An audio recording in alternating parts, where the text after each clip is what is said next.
Now this is how it looks so far. As you can see, there is a slight difference.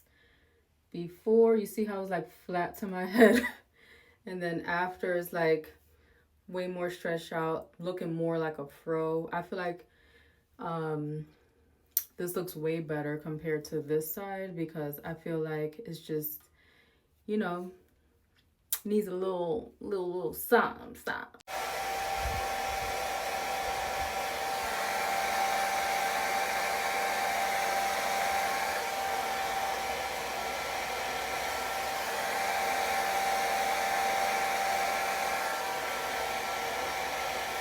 This is the end result of how my hair looks when it's a little stretched out with the blow dryer. Let me know what you guys think.